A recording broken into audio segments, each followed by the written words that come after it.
Hello, little hams. It is I, Babble, your queen of ham and lover of spam. And I am back with another daily build from Tiny Glade. Calling this season, or this series, officially Tales from the Glade. So welcome to the very first, truly aptly named Tales from the Glade. This theme for this episode, as given by Tiny Glade itself, is restoration. And to me, that has many meanings. So I will tell you the tale of a little town called Brightsboro. What you see before you is a little slice of the town of Brightsboro. And it is owned by one Lord Howley. Has been in their family for many generations. As we saw in the beginning of the video, and still do see, looks like there's some ruins in the middle of town, and there are.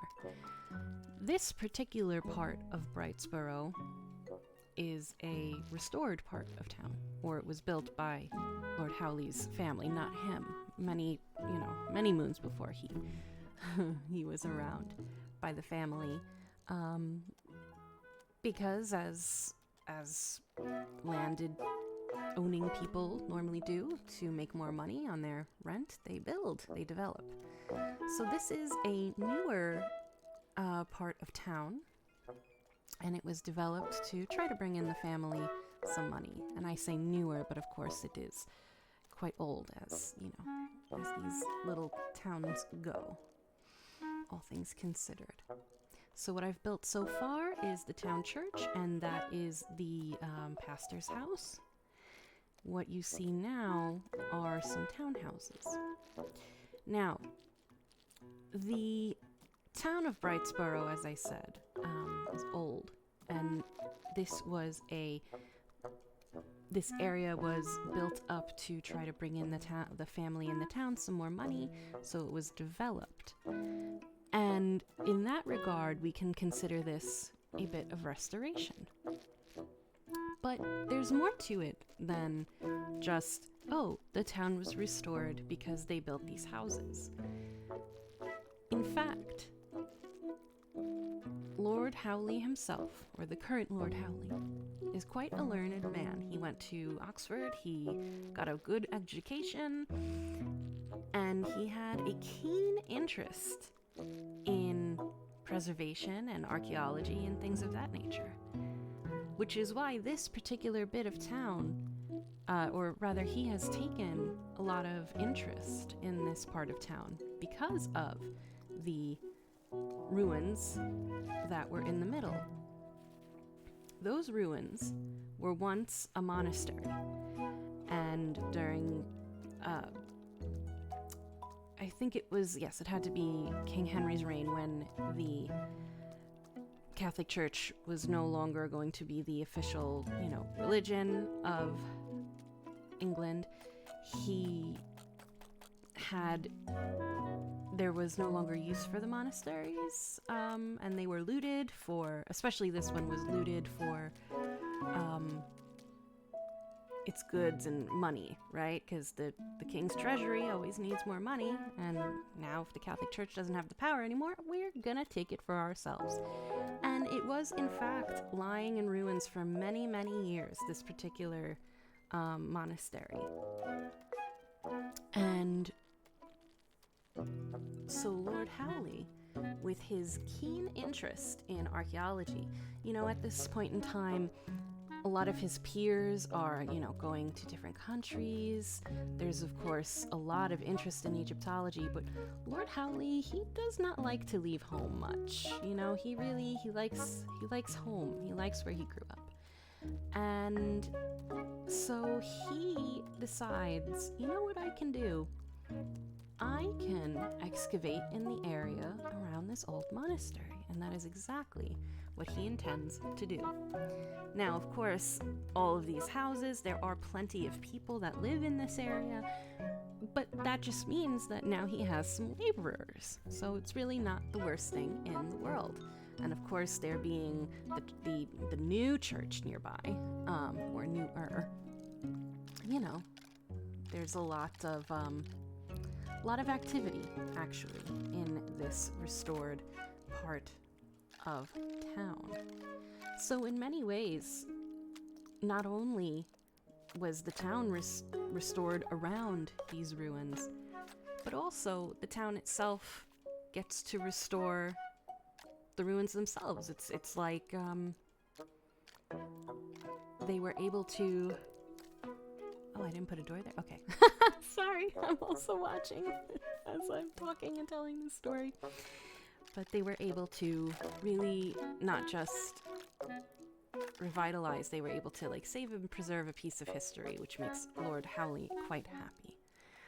Now, parts of this build, you see I'm just finishing up and final touches, making things nice and helping to make these townhouses look more uniform.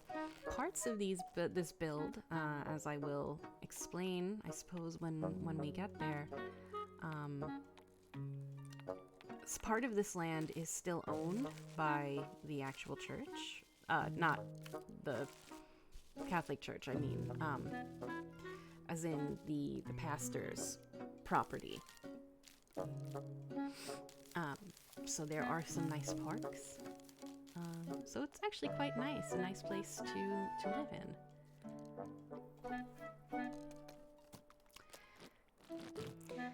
Now, these are just some houses being built, or I'm building them.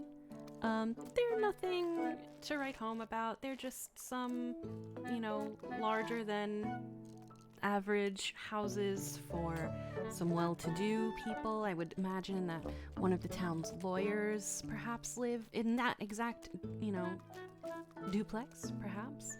They, one side is their home, one side is their office, even.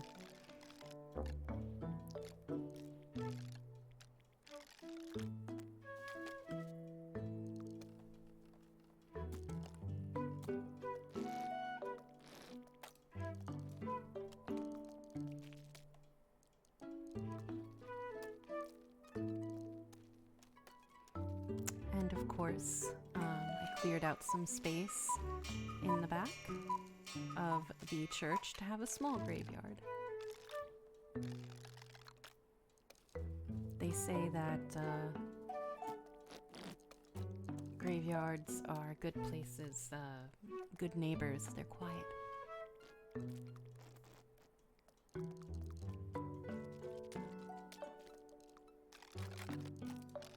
I just realized my cuckoo clock went off. I'm sorry. Little cuckoo clock ASMR. So yeah, that is the story of this area. This is a area that Lord Howley and his family own, and they rather, he is rather interested in the restoration of it. Please enjoy the rest of the build. Do let me know if you think that the speeding up of the build is helpful or not.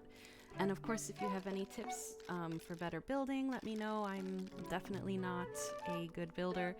I'm here for the story, and I hope you enjoy it. I do find that this build was a bit longer than I had originally anticipated. I did not want this to be such a large build, but I got these ideas, and those little houses will be markets, and this is where perhaps the town lawyer lives, and I like this little park with a gazebo, and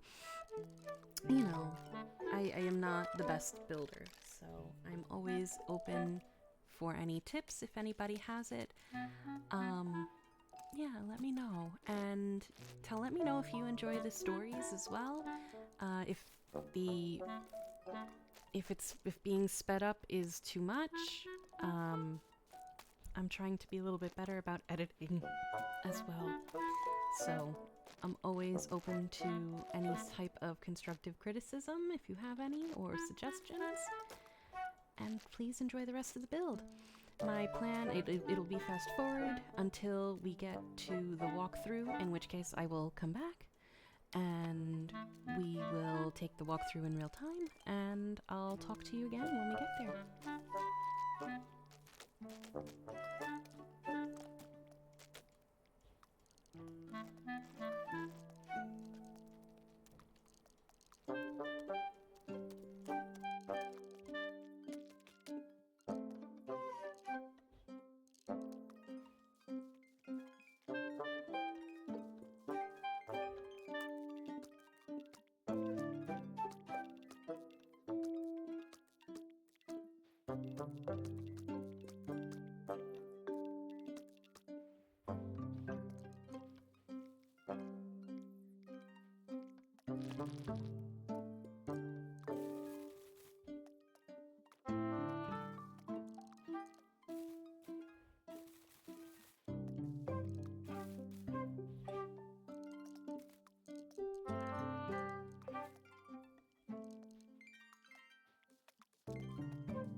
All right, we are back, and this is the overview. As you could see, we are now ready to do the walkthrough. And of course, we pet our sheep friend. I've come to like to call the sheep Sean, Shirley, and Timmy after Sean the sheep. If you know, you know. So here is one lane of the townhouses. Some of them have fresh food deliveries. We're gonna go through the park. Nice grotto there, and seating area, because it's just quite chill and nice, and it's actually kind of a nice area too. You get to just sit outside near your house. I'd like that. Okay, so yeah, we're gonna make the turn up to the shops. To our left, we have a grocer.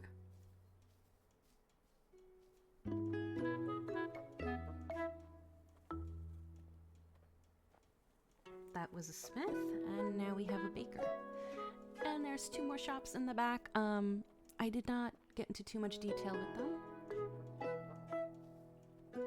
So these are our middle-class residents living in their nice houses. Or nicer. I don't think the townhouses were so bad. Townhouses are townhouses, you know, they get the job done. And this is our duplex slash home slash law office. It is on a little weird incline.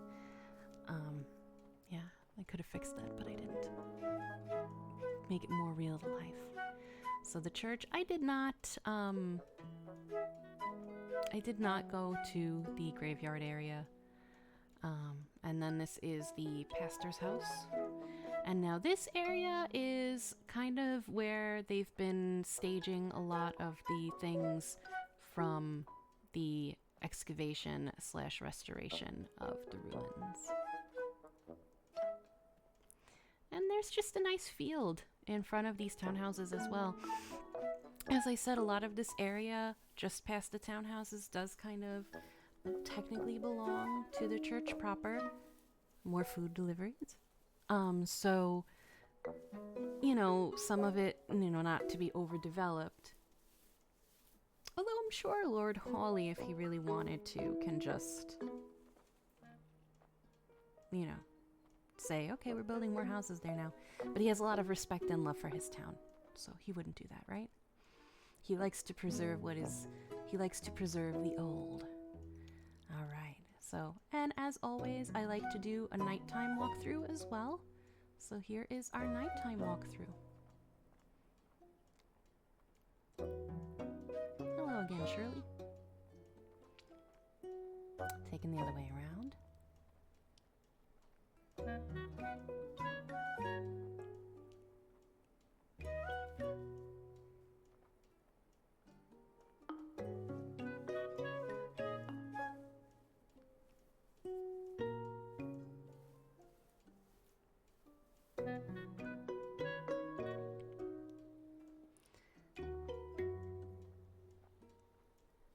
The pastor's house is well lit, so people can go there if need be. Again, that was just a staging area for the excavation that's going on there. There is a church nearby where I live, and I don't know what the deal is, but every time I drive by there at night, it doesn't matter whether it's 9 at night or 3 a.m., the lights are on in there. I don't know if that's normal. I am not a church-going person. I don't know if it's normal for churches to always have their lights on. There's plenty of other churches that I've been by that don't have that, and it's actually kind of creepy because it's like it's one of those churches that it doesn't have the cemetery behind it or beside it. It has a cemetery in front of it, and it's quite old. So it's always interesting to me. I'm like, wow, why are the lights on? And me and my friends have our little conspiracy about what goes on. Nothing bad, just I feel like somebody just forgets to turn off the lights. And of course, I didn't do it during the day because what's the fun in that? We're going to go through the spooky ruins at night. I wonder if the children in the area like to say that it's haunted. This, of course, was pre-built, so I did not want to change it. Yeah. Thank you for joining me on this tiny build. Tiny Glade build. And I hope you have a great rest of your day. Thank you for listening to my tale. And may your day be as whimsical as a sheep with an umbrella floating over the chimney tops of the townhouses. Thank you. Bye.